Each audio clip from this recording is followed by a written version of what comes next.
Ladies and gentlemen, what's going on? Welcome back to the predictions and breakdowns. Today we have UFC Fight Night Manel Kape versus Asu Almabayev, which is taking place on Saturday, March the 1st, 2025, starting at 4 p.m. We're going to be starting, it's 4 p.m. Eastern, starting with the prelims, ending with the main event. We're going to be going through the entire card, just giving some predictions and breakdowns on what I think is going to happen. Let's just get right into it. It is a little bit late tonight. I got work tomorrow. Let's get it done. First on the prelims, we have Montana De La Rosa versus Luana Carolina. It doesn't matter. This is kind of an unfortunate fight to have opening your prelims, but the next one isn't too bad. I have Luana Carolina outpointing Montana De La Rosa. De La Rosa has decent takedowns, but she only has 30% accuracy, and when it really comes down to it, if Luana is able to hold off her takedowns, which I believe she has around 50% to 60% accuracy, and she's able to hold her off, I believe De La Rosa is going to have a large problem with the striking, since she has always kind of looked trashy on the feet, and being 13-9, losing most of her recent fights due to the striking portion of the fights. I just don't see how she's going to be able to get this one done. She lost to J.J. Aldrich on the feet. That's rough. Basically lost a split decision versus Andrea Lee, but they gave it to her. I think Carolina's just going to mop the floor with her. And I think her boxing is going to be way too much for De La Rosa. Don't be surprised if De La Rosa gets a takedown and is able to hold her down for a round, but I don't think it's going to be something that she's going to be able to continue to do. I think there's going to be a big problem for De La Rosa in the long run, especially because most likely we are going 3 rounds. We're going to move on next to the prelims. Charles Energy Johnson versus Ramazan Tamarov. Now, listen, Johnson is very long. He's got very good height. And Tamarov is going to be a guy who's looking to butcher him in the first round. And if he doesn't get that knockout in the first round, Charles Johnson's probably going to end up piecing him up. And we're going to end up seeing a long decision. I don't think Charles Johnson gets clipped here. I think if anyone was going to take out Charles Johnson, it would have been Joshua Van. He's just a very forward-pressing fighter. Very good in the boxing range. 5'5", 65 inches of reach. That's longer than Ramazan Tamarov. And now listen, Johnson still comes out like a bat out of hell in the 3rd round. Still has a lot of gas. We don't really know how Tamarov is going to gather in those later rounds. We haven't seen him have a decision since 2022, and the guy that he had a decision against is just trash. He doesn't really have any good wins on his record. He doesn't have a win against a reasonable opponent, and he still could knock that guy out. So I think this is going to be a bit of a fraud check for Tamarov. CJ Vergara, is not exactly that high level of a fighter. He has a lot of good first-round knockouts. Yes, that is not really inside of the UFC. That is mostly inside of Fury. That is mostly inside of his early fights in his career. He does have a knockout win against Daniel Cerda. He did beat Bruno Correa, who doesn't really fight anymore after that knockout loss. He did beat up Daniel Lacerda, I'll give him that. But Lacerda was not destined to win that fight. He's out of the UFC after 6 losses in a row, basically, since Edgar Chavez was going to beat him up anyway. It didn't really matter what happened. And now we have, that loss to Ramazan Tamarov, where I think Charles Johnson's going to just be able to outpoint him. I think that the range is too much. I think the boxing range is going to be perfect for Johnson. He's going to be able to keep him off of him. Tamarov is going to be looking to just blitz in. And Johnson's very good with the movement. I don't think he's going to be getting clipped. He's 34 years of age and basically in the prime of prime. And he's on a 4-win streak inside UFC caliber opponents. Let's see if Tamarov can really make a run at 125 inside the UFC, because I really don't think he can. I think Charles Johnson stops him here as an underdog. We're going to move on next to the prelims. Andrea Lee versus J.J. Aldrich. There's nothing to talk about here. You pick J.J. Aldrich. Andrea Lee has lost, 6 in a row? 5 in a row. You cannot pick J.J. Aldrich. You cannot pick J.J. Aldrich. She lost to Roxanne Modafferi. She lost to fucking dude. She lost to Montana De La Rosa. I agree that Lee should have won that fight. You have to give it to Aldrich, dude. I don't care. It doesn't matter. Na Liang knockout. Veronica Hardy loss, unfortunate, but a win over Jillian Robertson and a Vanessa Delmopoulos ranks J.J. Aldrich high, in my opinion. We're giving J.J. Aldrich We got to give her a day, man. I didn't pick her against Veronica Hardy. I picked Veronica Hardy all day. I believe Hardy was an underdog. Ooh, slight favorite. That line definitely moved. But anyway, Aldrich is going to beat Andrea Lee. It's not even a question. Now we're going to move on. Lucas Almeida versus Danny Silva. Almeida, dude, he looks too hittable. He looks way too hittable, in my opinion. Danny Silva, I think, is going to just force him against the cage. He's going to force the pressure. These guys are exactly the same size, and I think Danny Silva is going to just knock him out. I think Silva's going to put him against the cage and drop him. I think Lucas Almeida thinks too much in the pocket. I think he opens himself up too much. Watch the Andre Fili fight. Stiff fighter. Now you watch the Timmy Cumbia fight. Okay, he looked very loose. Looked like he looked like he had business to attend to. Then again, he was bigger than Cumbia, and he probably felt a little bit better fighting a guy like that. He fought Pat Sabatini, gets taken down right away. That guy, just absolutely mauler. Andre Fili, same size guy, outboxes him. Way too stiff inside the pocket, doesn't move his head as well. And then we have Danny Silva, who moves his head perfect. Lucas Almeida is going to be looking for those chops, those leg kicks. Danny Silva is just going to walk him down. Danny Silva is going to walk in that pocket. He's going to walk in the danger zone. He's going to test Lucas Almeida. He's going to give him a test. This is going to be a huge test for both men, but I think Danny Silva is going to come out on top. I think the boxing is going to be too much for Lucas Almeida. I think when he goes to chop the legs and try and utilize that boxing that he uses, that he dropped Timmy Cumbia with, I think Danny Silva is just going to clip him faster. I think he's faster. I think he's just better on the feet. I think he moves better. I think his boxing's more slick. I think the rips to the body are going to be really good. I don't think Silva's going to allow himself to be put in that range where the leg kicks eat him alive. I think this is going to be a complete pressure fight. I mean, we are in the apex. We are going to have a shorter range. I think Lucas Almeida gets overwhelmed, and I think Danny Silva takes it home via knockout round 2. I'm calling it. He's just going to blitz the cage. Maybe round 1, actually. He might just blitz him, just force him against the cage, make him think too much, and then just hit him with a clean shot.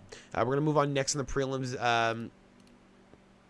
Douglas Silva D'Andrade versus John Castaneda. We're going John Castaneda. Silva's old, 40 years of age. Castaneda's had competitive fights, beat Muin Gafurov, which hindsight 2020 is a huge fight. Miles Johns finish, Eddie Wineland knockout.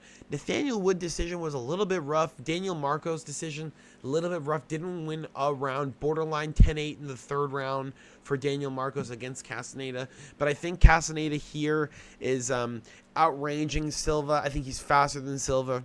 And I think when Silva has lost to guys like Miles Johns, I think it's because he forces too many exchanges. And I think John Castaneda is going to force the ground game. He's going to force the mix-up and force Silva to just kind of drain himself as we get to those later rounds. And I think John Castaneda might come away with a late finish inside rounds 2 or 3. I think Castaneda's boxing is going to be decent. Not early, but I think it's going to be decent inside the second and third round. I think the mix-up is going to be too much for Silva to handle. I think when it comes down to it, most guys that mix up on him, he kind of gasses faster than they do. And at 40 years of age, I'm not picking a guy that's 40. I just can't. I can't see him as a plus 200 underdog. You can see why. Castaneda's not exactly the star top, but this is a good matchup for him. If he loses this fight.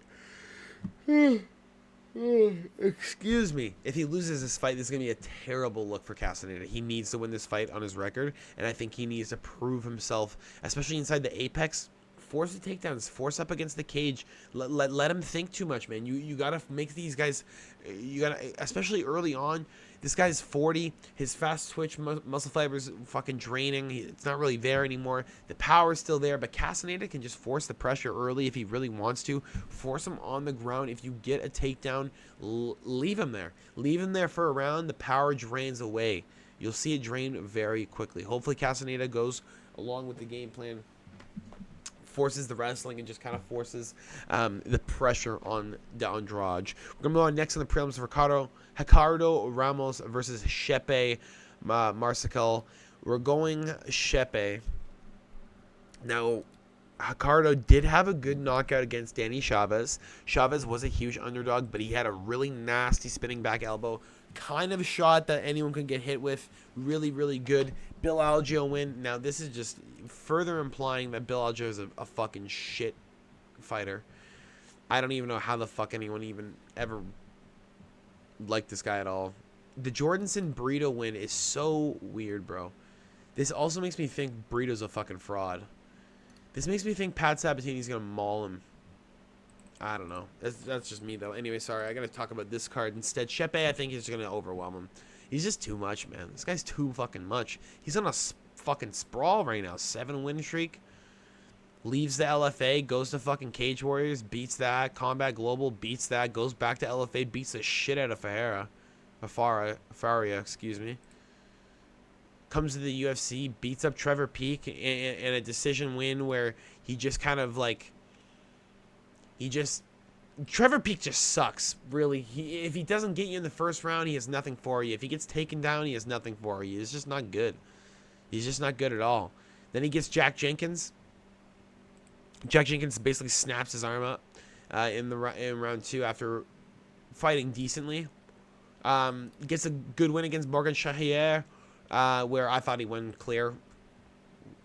Gets a win over Damon Jackson. Now he's fighting Ricardo Ramos, where, listen, Ramos could win. He could. As a plus 300, man, it's worth looking at. But I think Shepe, with his grappling, his overbearing approach where he just kind of forces pressure on you too much, I think Ramos is going to crumble. I think this guy's going to get hurt. Guys like Jourdain and stuff and Julian Rosa, like, these guys just, like, they force the pressure up against the cage, and then they force it into an exchange where they allow the choke to happen. Now, that's probably not going to happen here. It's probably going to be a decision, but a split decision over Josh Kulabau is a big red flag for me. And I think Ramos is going to have some problems with Shepe. I think it's just... I think the experience is too much. I think the experience level for Ramos compared to Muscle is way different. He's been in the UFC longer, but it's almost like Shepe got, you know, he got fucking seasoned. You know what I mean? Like he got knocked out by Steve Garcia in the LFA. He lost his Sean Serrano, which is kind of a bad loss. It's an old UFC guy, kind of a bad loss. But like, you know, I genuinely think that Ricardo Ramos is just having problems right now. I think in his last 3 fights, arguably he should have lost all 3. Josh Kulabau, again, gets fucked over with another split decision. I don't know, man. I'm just going to stick with the side of Shepe and just move on, because the longer I think about it, the more I kind of want to switch. It just seems to me like Shepe has had low... Listen... In the UFC, he's had low-level competition. Morgan Charrier is not some fucking high-level kickboxer. Jack Jenkins, he's just some fucking French superstar. Jack Jenkins got hurt. Damon Jackson's old. Trevor Peek's trash. This is going to be his biggest test yet. And he's a minus 400. If you're on the betting side, I'd stay away. We're going to move on next on the prelims. We're at the top of the prelims. Austin Lane versus Mario Pinto. Now, I hope to God. Now, listen. I hope to God that Pinto is not a fraud. I hope Lane goes out round 1. If he is not a fraud, Lane goes out round 1, no question. No question. If Justin Tafa is knocking this dude out round 1, excuse me, if Tafa's getting this dude round 1, Mario Pinto should get this dude quick.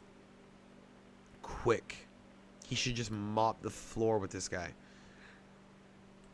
He's just got wicked power. He can go the distance. He's got range. I mean, Lane's got the same range, but you know what I mean. He's got range, man. He's got whip in his punches. He looks good, bro. He's Portugal. One of the few Portuguese fighters inside of the UFC. Let's get it going. Let's start a run, dude. Come on. I want to see him knock out Austin Lane. I hate Austin Lane. This football dude can get the fuck out of here. Get him out. Bulldog boxing? No. Same thing with Ramon Tavares. Thinks he can beat Davey Grant. No, bro. Frank Farmer. Who the fuck is this dude, bro? This guy has lost 6 professional fights. Who are you guys having in your gym? This is crazy. We're going to move on to the start of the main card. Again, Mario Pinto. We're taking him all day at the top of the prelims. We're going to move on.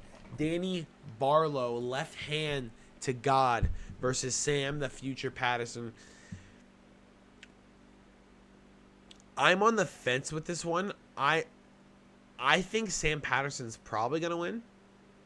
I think Danny Barlow is going to get fraud checked. I think the split decision against Veretennikov is a little bit sus. Veretennikov, no ground game, and he's still able to run to a split decision. Josh Quinlan, late stoppage. You're taking a long time to take out Josh Quinlan.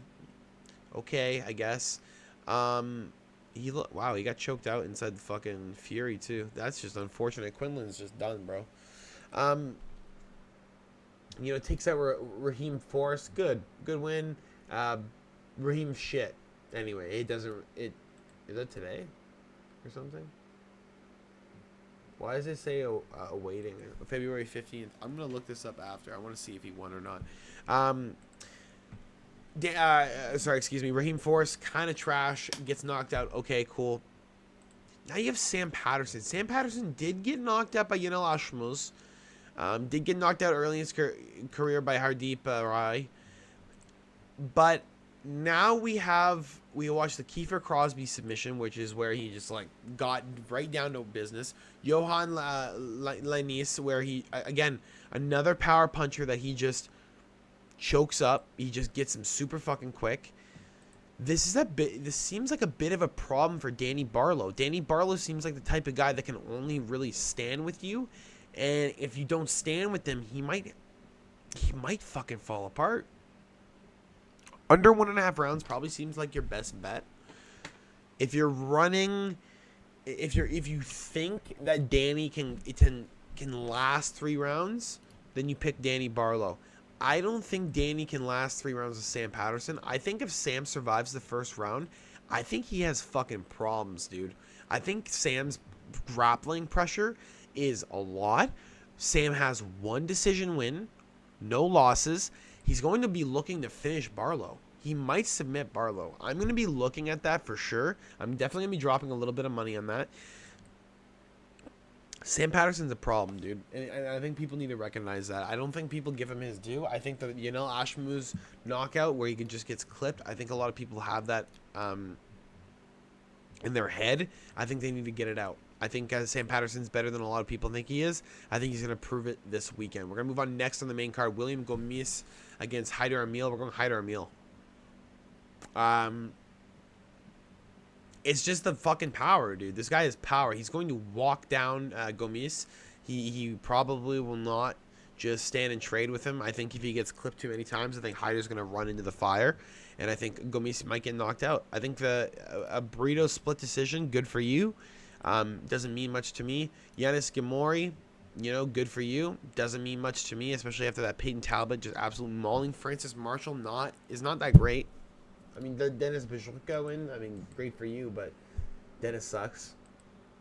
I think William is going to get fucked up. I think Haider Emil is just going to torch him. I think he's going to run forward. I think he has his game plan figured out. I think he knows what he's going to do. And don't get me wrong. Zhang Young Lee, the Korean Tiger, Fernie Garcia, not very good. They're not. But Haider Emil's power is next level. Especially at 145, I think he has a different level of hands. And I think he's just gonna walk down Gomis. He doesn't really have sophisticated striking. He has more wild striking, but at a plus 170 underdog, you got to take the side of Haider Emil. I think if he clips Gomis and Gomis is hurt for the rest of the fight, Emil's just gonna put the pressure on him, win at least 2 rounds, end up winning the fight. I think he keeps his donut. I think improves to 11-0. I think Gomis's kickboxing is really, really strong, but I think Haider Emil's pressure fighting and blitzing is going to be a little bit too overwhelming for Gomis. I think he's just going to get pushed against the cage, and I think he's going to get knocked out.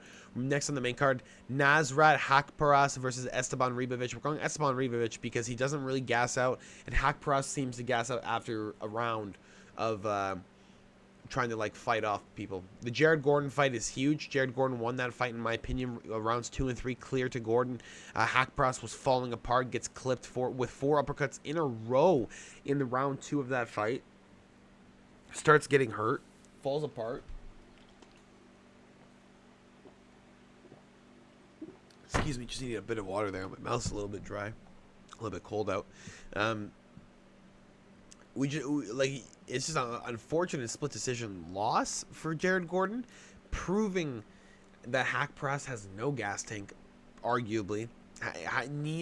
Needs a finish, or he just kind of falls apart.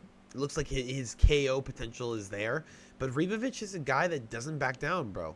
He will walk forward. Luik Radzaboev, who's actually not that bad, was able to beat him in a decision because of his grappling technique. But I think Nasrat doesn't really have the grappling technique. I don't think he's going to be looking for any takedowns. I think they're going to be on the feet the whole time. I think Ribovic is going to get a knockout.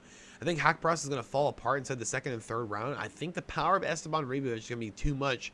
If it was anyone else inside of the ring other than Daniel Zellhuber, they would have went out. Daniel Zellhuber got clipped bad inside of that last round at UFC 300. Was it 306? That was at the Sphere. He got clipped bad. He got he was on bad legs. Bad legs. And Esteban still was unable to put him out, even though we clipped him even more. At 155, Esteban's huge. Nasrat is huge too, but I think Ribovic, even though he's got less reach, I think he's got the better boxing. I think he's got better kickboxing. That head kick of Terrence McKinney's crazy. I think his power is insane. I think Hackpross is going out. I love Esteban Ribovic in this fight. I think this matchup is great by the team, especially by the guys at TriStar. I hope they're getting Nasrat ready. I really do, because I like TriStar. I like Ayman Zahabi. I like all those guys. They better be fucking ready, man, because Ribovic is a different level of power. I don't know if you're even going to be able to get corner advice. I don't think we're getting to a second round. You better fucking tell your guy what to do in the lobby. We're going to go out to the co-main event of the evening. If you guys did enjoy this, make sure to drop a like and subscribe if you have not already. Cody Brundage against Julian Marquez. Julian Marquez is garbage. We're going Cody Brundage by knockout. I think Julian Marquez is just absolutely horrendous. The Zach Reese uppercut, instantly, okay. Marc-Andre Barriault, standing knockout. Okay, Gregory Rodriguez puts him out cold. You could have seen that from a mile away. You could have done that with your eyes closed. Yeah. Gregory Rodriguez put him out. Yeah.